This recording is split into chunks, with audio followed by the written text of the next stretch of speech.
हम जीवन भर जो भी सुनते हैं, जो भी देखते हैं, वही हम बन जाते हैं।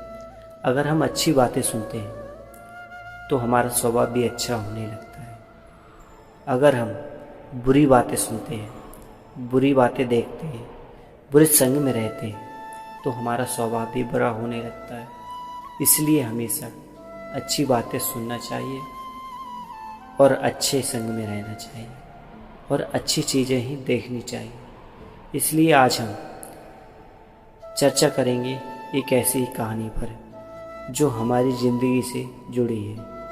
कहीं ना कहीं उसका कनेक्शन हर इंसान के जीवन से जुड़ा है। देखने में ये कहानी थोड़ी पुरानी लगेगी, लेकिन अगर आप इस कहानी की गहराई को समझेंगे तो वो कहानी आपके जीवन की ही कहानी लगेगी। तो शुरू करते हैं हम आज की कहानी। एक राजा ने अपने राज्य के सभी ब्राह्मणों और साधु महात्माओं को भोजन के लिए बुलाया। वो राजा बहुत धर्मात्मा था, लेकिन जहाँ पर भोजन बन रहा था वहाँ आसमान में एक चील गुजर रही थी। उस चील के पंजों में एक सर्प था जो उसके पंजों से छूटकर उस बनते हुए भोजन में जा गिरा, जिसके कारण वह भोजन विषैला हो गया, उसमें जहर आ गया और उस भोजन को खाने से कई लोग मरने लगे। जब राजा के यहाँ भोजन खाकर बहुत से लोग मरने लगे तो सारे शहर में उस राजा की निंदा होने लगी।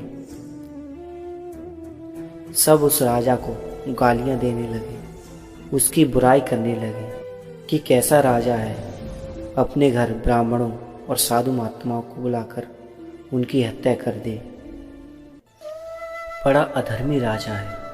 वो राजा मन ही मन रोने लगा कि ये क्या अनर्थ हो गया। मैं तो महात्माओं को खुश करना चाहता था और बदले में मुझसे इतना बड़ा पाप हो गया।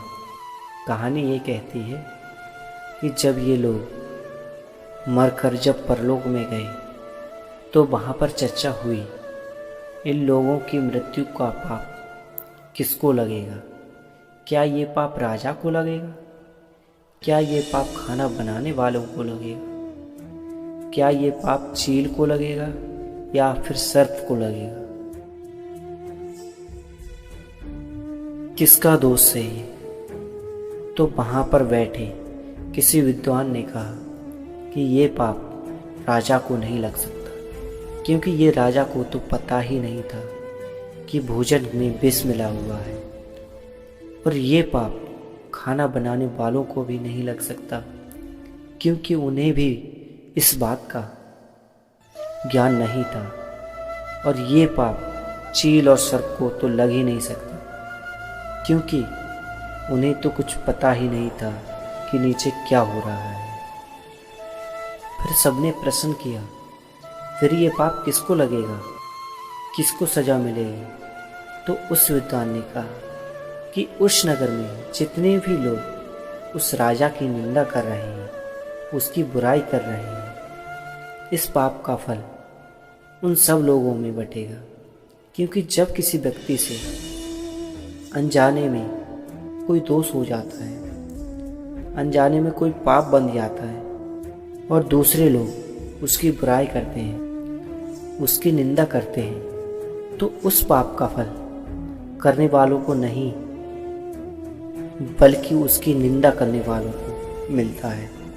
ये कहानी भी हमारी ज़िंदगी से जुड़ी है। हमारी ज़िंदगी में बहुत सारे लोग ऐसे होते हैं जो हमारे लिए बेवजह उल्टे सीधे बोलते हैं, हमारे पीठ पीछे बुराइयां करते हैं, हमारे मुंह पर तो मीठे बनते हैं, लेकिन हमारे पीठ पीछे हमारे लिए बहुत उल्टा सीधा बोलते हैं। अगर आपको ज़िंदगी में भी ऐसे लोग हैं तो बिल्कुल भी चिंता मत करना, क्योंकि आपसे जो भी गलतियां होती हैं, जो भी भूल हो जाती है, आपको उन सारे कर्मों का दोष उन सब लोगों में बढ़ जाता है।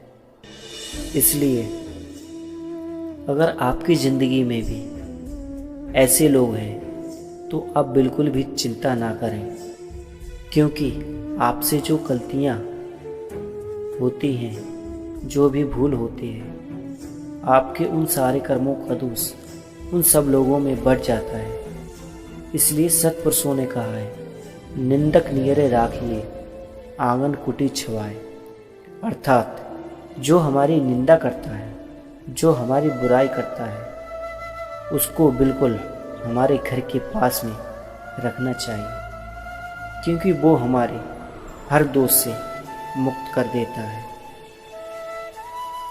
दोस्तों, अगर कहानी पसंद आई हो तो वीडियो को लाइक करें, चैनल को सब्सक्राइब करें और बेल आइकन को प्रेस करें।